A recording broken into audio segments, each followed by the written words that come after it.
UGC क्या चीज है? यूजीसी क्यों लगाई थी सुप्रीम कोर्ट ने रोक? दोस्तों इसको हम विस्तार पूर्वक समझते हैं, क्यों सुप्रीम कोर्ट ने इस नियम को लेकर रोक लगा दी, क्या है यूजीसी, क्यों लाया गया था इसको। पूरी जानकारी दोस्तों इस वीडियो में देने वाले, तो शुरू से लेकर अंत तक बन रहे हैं दोस्तों। चलिए मैं शुरुआत करता हूं। यूजीसी है क्या चीज? यूजीसी दोस्तों एक नया नियम है जो सरकार के द्वारा बनाया गया है।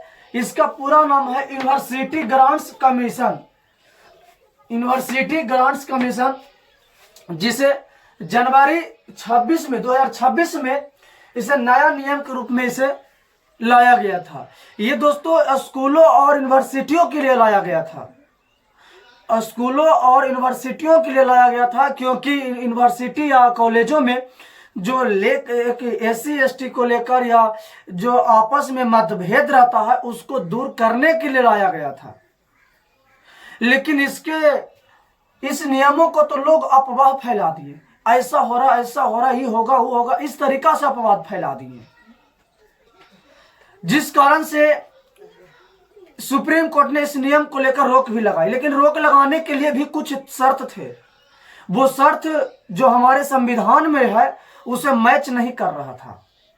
यानी कह सकते हैं कि जो हमारा संविधान में लिखा हुआ था उसके तहत ये नियम परफेक्ट नहीं बैठ रहा था, जिस कारण से सुप्रीम कोर्ट ने इस नियम को लेकर स्टे लगा दिया, यानी रोक लगा दिया। अब हम जानते पहले कि वो नियम क्या क्या चीज था। तो इसका वजह था मुख्य रूप से, अगर जो स्टे लगाने का, तो मुख्य वजह था नियमों की भाषा में अस्पष्टता। इसका गलत इस्तेमाल भी हो सकता था।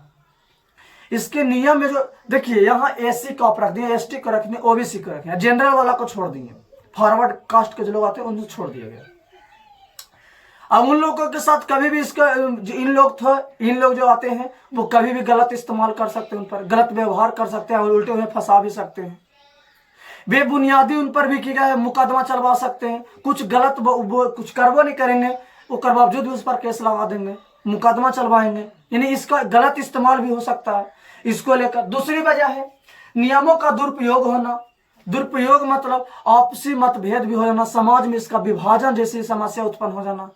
लोग एक दूसरे को देखकर कहें कि नहीं ये ऐसे कास्ट का, इससे हम लोग से दूर रह। अब दूर रहने के लिए बोला गया तो उस पर जाकर आप गलत इस्तेमाल करके उसको, इस नियम का इस्तेमाल करके उस पर भेदभाव करके मुकदमा चला सकते हैं। यानी इस तरीके से समाज में विभाजकता भी बढ़ सकता था। इसको लेकर भी का स्टे लगाने का एक रीजन था। तीसरी बात क्या, कुछ वर्गों के खिलाफ भेदभाव का आरोप। आर्टिकल 14 में क्या है? विधि के समक्ष समानता। उसके तहत भी ये खिलाफ में जा रहा था। इसके जो आर्टिकल 14 में उसका खिलाफ क्या सुप्रीम कोर्ट कहा कि ये इसका खिलाफ है, तो उसके तहत भी इस पर रोक लगाने की जिम्मेदारी बनी। चौथा, पुराने 2012 के नियमों को फिलहाल में रहना। और बोले कि अगर जो अभी तक इस नियम जो पारित हुआ है, किया गया है, उस पर जब तक संशोधित नहीं हो जाता है, जब तक इसे सही ढंग से जांच पड़ताल नहीं किया जाता, तब तक ये नियम पूर्ण रूप से लागू नहीं होगा। नियम कौन सा नियम रहेगा? तो 2012 में बना था नियम, वही नियम फिलहाल सभी स्थान पूरे भारत में, पूरा इंडिया में रहेगा। यह सुप्रीम कोर्ट का कहना था। बाकी आपके क्या राय दोस्तों? क्या यूजीसी नियम परफेक्ट था?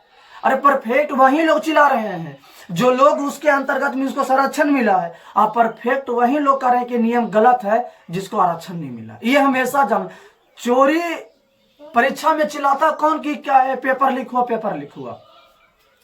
वही लोग चिल्लाते जिन्हें पेपर नहीं मिल पाता है। अगर जिन्हें पेपर मिल गया वो चाहता कि परीक्षा रद्द नहीं हो। सच है या झूठ?